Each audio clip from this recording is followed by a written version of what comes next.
Asoosama jaalalaa gaaddisa onnee kutaa tokkoffaa.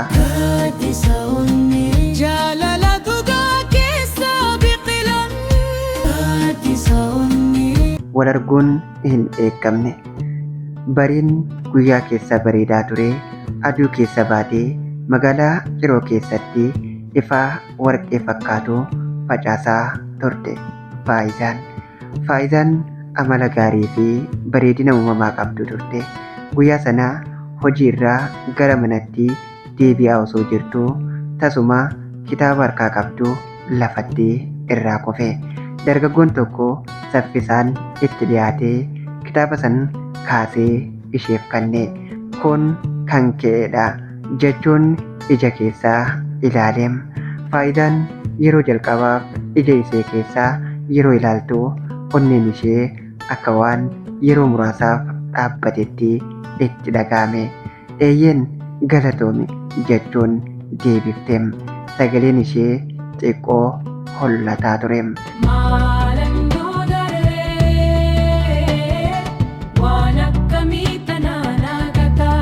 Dargaggoon sun magaalaa Ciroo keessatti hojii hojjetu Kaamil jedhamuudhaan beekama ture. Yeroo ishee argu keessa yaadni tokko onnee isatti dhalatee ture. Nama kana irra deebi'ee arguuf carraa argachuu nan danda'a laata jedheem. Lamaan isaanii osoo maqaa waliin beekin karaa adda addaa deeman. Garuu isaan keessaa tokkolleen akka wal arguun isaanii achumaan hin xumuramne hin beekne ture.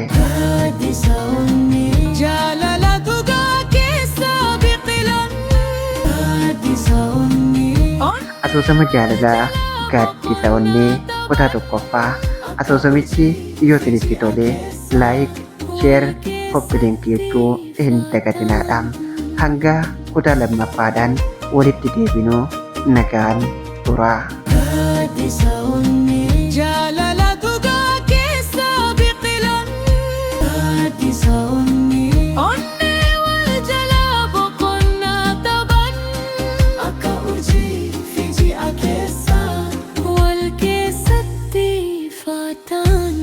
La ya jala la ya jala la ya roketi onne sentu ala la shekan jettu man guddoof dargaggeessa meessumaan milikte seenta keessa.